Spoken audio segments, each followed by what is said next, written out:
Muito bem-vindos a todos. Nós estamos dando início a uma série de estudos dentro do Novo Testamento, mais especificamente Novo Testamento 3, onde vamos estudar os livros escritos por João. Eu quero convidar você para caminharmos juntos durante uma série de vídeos, onde vamos aprender da palavra de Deus. Gostaria que você orasse, porque esse não é apenas um vídeo para o seu conhecimento, mas é um vídeo que nós acreditamos que Deus pode usar para falar conosco, para instruir a nossa vida e ajudar na nossa transformação. Por isso, vamos orar, que Deus nos ajude. Pai, em nome de Jesus, eu quero pedir capacidade, que tu me ajudes, Senhor Deus, e que tu uses a tecnologia não somente para chegar à mente dos alunos, mas também chegar ao coração deles. Em nome de Jesus, abençoa o nosso entendimento. Oramos em nome de Jesus Cristo, nosso Salvador. Amém. Muito bem, aqui é a professora Maura Jussá Manuel. E vamos, como disse, caminhar juntos com os livros de João. Meus amados, há muitas maneiras de estudar o Novo Testamento, naturalmente. E a maneira clássica é estudar na sequência dos livros. Primeiro estuda-se o Novo Testamento 1, Mateus, Marcos, Lucas e João, que são os 4 evangelhos. Depois estuda-se o livro histórico de Atos. Depois concentra-se nas cartas de Paulo, as cartas gerais e, finalmente, o Apocalipse. Mas existem outras formas também de estudar a palavra e nós optamos em fazer uma divisão dos livros pelos seus autores. Então, estudamos o Novo Testamento 1, concentrando primeiramente os livros escritos por Lucas. Estudamos o Evangelho de Lucas e, em sequência, estudamos o livro de Atos. Depois, concentramos nos livros escritos por Paulo, que são 13 cartas. Então, olhar todos os livros de Paulo, fazer as ligações entre eles, olhar o estilo de Paulo, olhar o gênero literário dele, isso permite uma compreensão maior. Quando estudamos os livros de João, também percebemos as similaridades, o estilo do escritor, a sua maneira de pensar, e isso é muito importante. E, finalmente, nós estudamos o Novo Testamento 4, todos os livros restantes, aqueles que não são os escritos por Lucas, nem Paulo, nem João, quer dizer, entram aí Pedro, Judas, aqueles livros que não são escritos pelos 3 autores anteriores. Ok? Então, a nossa perspectiva, nós vamos trabalhar o Novo Testamento 3, que são os livros joaninos, que são 5 livros. Evangelho de João, 1 João, 2 João, 3 João e, finalmente, o Apocalipse.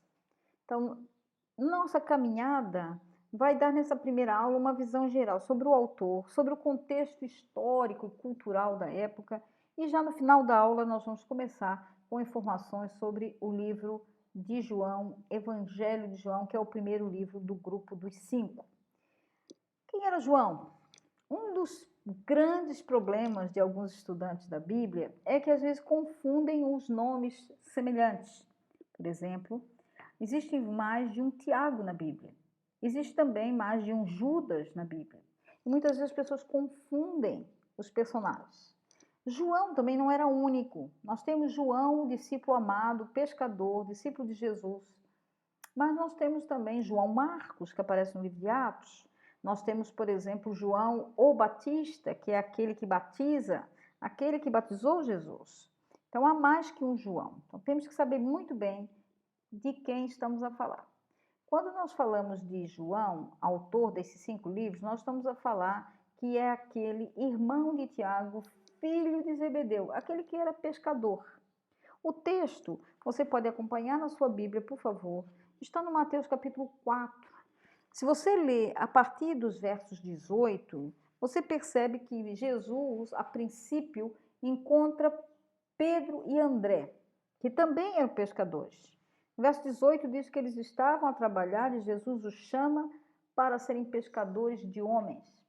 E a partir do verso 21, 22, você já começa a perceber que ele foca num segundo grupo. Ele encontra, diz, andando mais adiante, encontra um outro grupo de irmãos. Olha e veja, por favor, o verso 21. Passado adiante, veja lá, observe na sua Bíblia. Passando mais adiante, viu outros 2 irmãos, Tiago, filho de Zebedeu, e João, que era seu irmão. Estavam no barco na companhia de seu pai, consertando as redes. No mesmo instante, eles deixaram e seguiram Jesus. Então, o que você percebe aí? Que o texto já nos mostra claramente que eles eram pescadores, que João era filho de Zebedeu, irmão de Tiago. O texto não fala sobre a mãe dele aqui, mas em Mateus, capítulo 27, também em Marcos 16, vamos ter essa informação sobre a mãe. Então vamos ao texto para lembrarmos bem e tirarmos aí as informações. Tudo que nós falamos tem que tirar baseados no texto. Mateus 4, 22 diz: outros 2 irmãos, Tiago, filho de Zebedeu, e João, seu irmão. A informação está aí. Nós não adivinhamos isso, está no texto. Também diz que eles largaram o barco na companhia do pai, onde estavam consertar redes, mostra a profissão dele. Ele era pescador. Com relação à sua mãe, a comprovação vem, observem bem, dizem os estudiosos, provavelmente era Salomé, porque nós não temos isso claramente em nenhum texto. Salomé era mãe de João. O que nós temos é que o pai se chamava Zebedeu. No texto de Mateus, capítulo 27, verso 56, diz que na altura da crucificação de Jesus e depois quando ele morre, algumas mulheres também têm a intenção de embalsamar o seu corpo. Estavam elas Maria Madalena, Maria, mãe de Tiago e José, e a mulher de Zebedeu. Mateus só menciona que no grupo estava a mulher de Zebedeu. Mas, se você ler o texto em paralelo, em Marcos, capítulo 16, verso 1, diz que passado o sábado, Maria Madalena, Maria, mãe de Tiago e Salomé. Então, aqui ele não diz a mulher de Zebedeu, ele dá o nome de Salomé. O que leva a crer que a mulher de Zebedeu se chamava Salomé, ou seja, a mãe de João. Então, nós já temos a informação do pai, da mãe, temos a informação do irmão, temos a informação sobre a profissão. O que mais que sabemos sobre João? Marcos capítulo 3, verso 17, aparece uma informação muito interessante. Quando Marcos menciona a chamada dos 12 discípulos, diz que João e Tiago receberam o nome de Boanerges. Interessante, né? Porque a tradução diz que significa filhos do trovão. Os estudiosos da Bíblia ficam interrogados com essa expressão e a grande maioria acredita que o nome dado a eles, filhos do trovão, era porque no início da caminhada com Jesus, eles tinham um comportamento um pouco duro, um pouco agressivo, um pouco ainda forte demais. Vocês estão lembrados? Houve um momento em que Tiago e João pedem para Jesus: Senhor, quer que oremos para que caia fogo do céu e queime todos esses que não querem te seguir? Jesus proíbe esses que não estão a seguir-te. Eram homens duros, fortes, agressivos.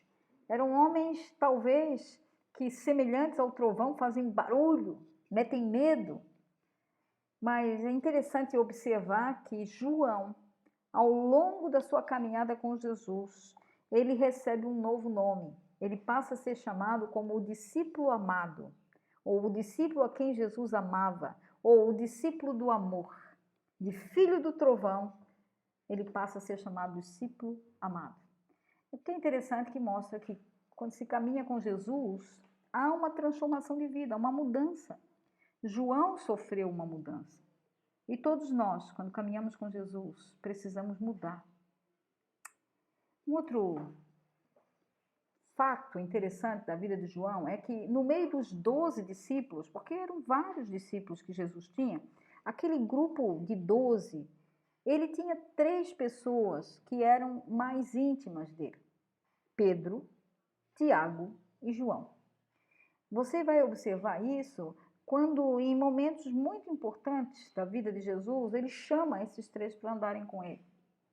Por exemplo, na transfiguração, não foram todos os 12, apenas aqueles 3 discípulos estavam com ele. Você observa, por exemplo, na última ceia, estavam todos os 12, mas a Bíblia diz que João estava sentado ao lado de Jesus. Na morte e ressurreição de Jesus, nós vemos também a ação de João muito dinâmica. Por exemplo, nós percebemos que ele foi um daqueles que correu ao túmulo quando ouviu das mulheres que ele havia ressuscitado.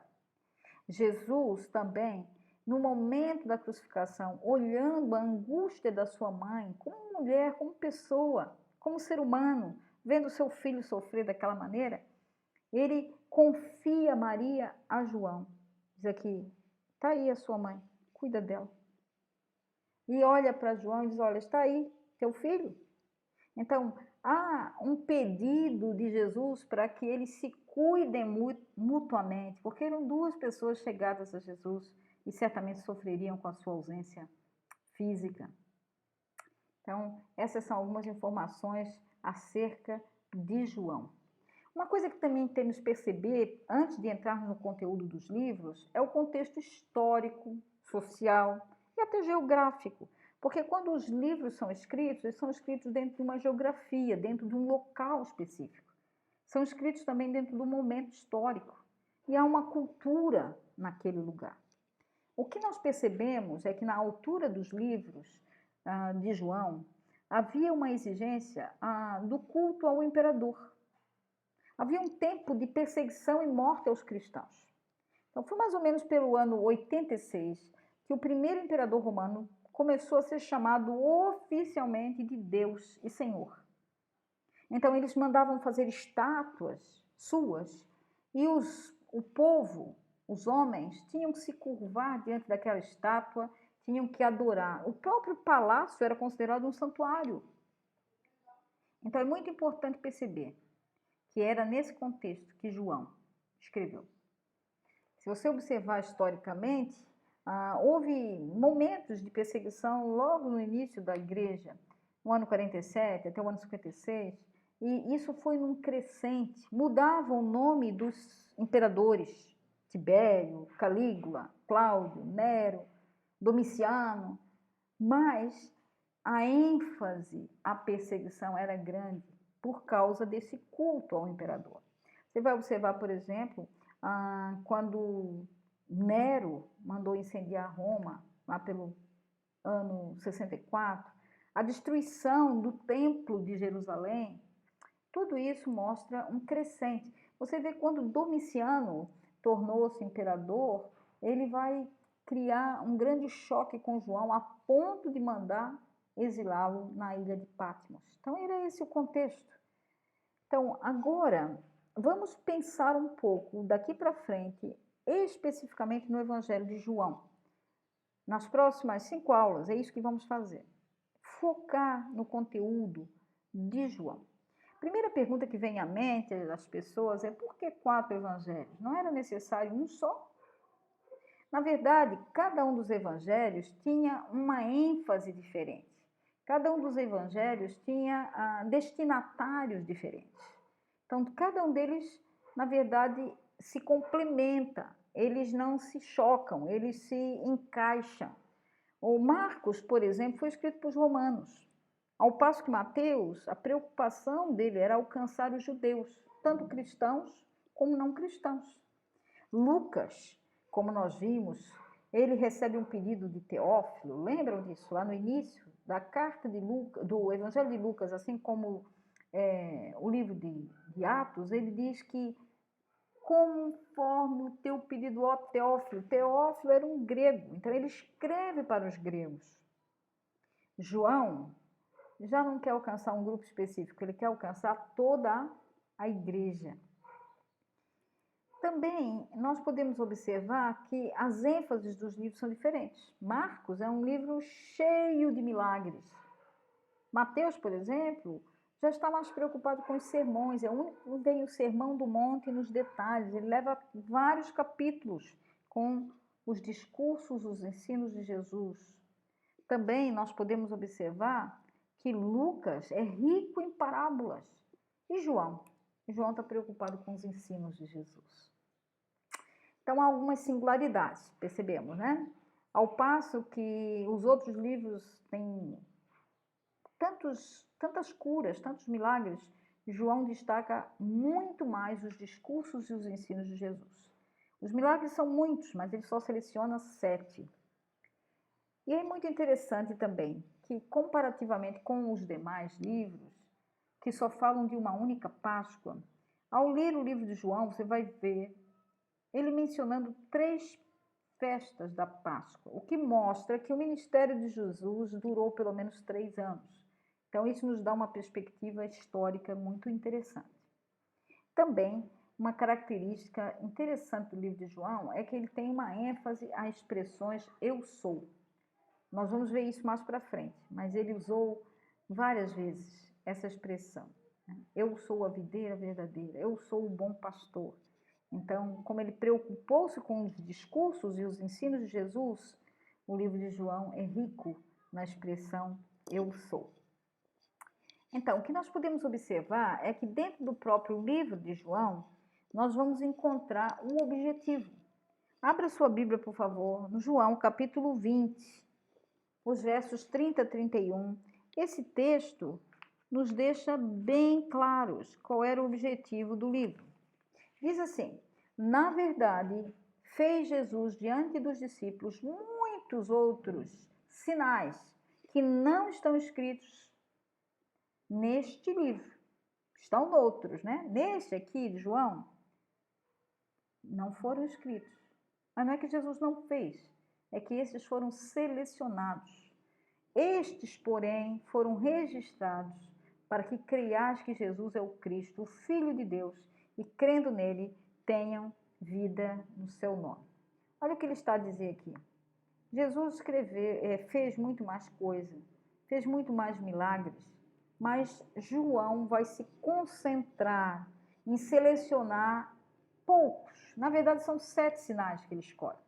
São 7 sinais suficientes, porque é um de cada tipo, para mostrar que Jesus ele tem poder. Você vai observar, por exemplo, que Jesus ressuscitou várias pessoas. Ele ressuscitou Lázaro, está no capítulo 11 de João, mas não foi só Lázaro. Ele ressuscitou o filho da viúva de Naim, ele ressuscitou a filha de Jairo, mas João só escolheu uma ressurreição. Estão a perceber o que estou a dizer? João seleciona de todos os milagres que Jesus fez, apenas 7, porque são suficientes para mostrar que Jesus tem poder e ele é o Filho de Deus. João narra, então, os sinais para que os leitores creiam em Jesus como Filho de Deus e, em consequência disso, tenham vida eterna. Então, como é que vamos trabalhar daqui para frente? Antes de entrar propriamente dito nos sinais, que são 7, João usa o capítulo 1 como uma introdução. É o que a gente chama de prólogo. Essa introdução é para mostrar o estado pré-existente de Jesus. Ou seja, ele não começa contando Jesus como nasceu de Maria. Ele começa a falar que antes de se tornar homem, Jesus já era, Jesus já existia, Jesus era o Verbo, Jesus estava com Deus e Jesus era Deus. Então, essa primeira parte do livro é muito importante, porque é o argumento para ele seguir nas sessões seguintes, onde vamos ver o ministério público de Jesus e o ministério privado dele. Então, próxima aula, vamos focar no capítulo 1, no estado pré-existente de Jesus, mas nós também vamos dar início aos primeiros sinais. São 7 sinais. Na aula que vem, vamos falar os 2 primeiros milagres feitos por Jesus. Esses 2 milagres, na verdade, eles estão no capítulo 2 e no capítulo 4. Mas eu gostaria que vocês lessem, antes de vir para a aula, o capítulo 1 até o capítulo 4, em sequência, tá bom? Leiam em sequência. E observem que o capítulo 2 vai ter o primeiro milagre, a transformação de água em vinho. Mas, em seguida, no capítulo 3, ele conversa com Nicodemos. E no capítulo 4, ele conversa com a mulher samaritana. Para no final do capítulo 4 aparecer o segundo milagre. Então, observem as conversas. Observe se tem alguma semelhança, alguma ligação entre aquilo que ele fez no milagre e aquilo que ele conversou com as pessoas. Então, nós vamos caminhar juntos. Serão vários pequenos vídeos como esse. Esse é o primeiro deles. Então, o meu desejo é que Deus fale ao seu e ao meu coração. Que nós possamos realmente, à medida que agora vamos entrar nos textos. Hoje é uma aula de introdução, mas a partir da próxima aula, nós vamos começar a estudar profundamente o capítulo 1 até o capítulo 4 de João. Então, eu aguardo por você. Que Deus os abençoe e até a próxima aula.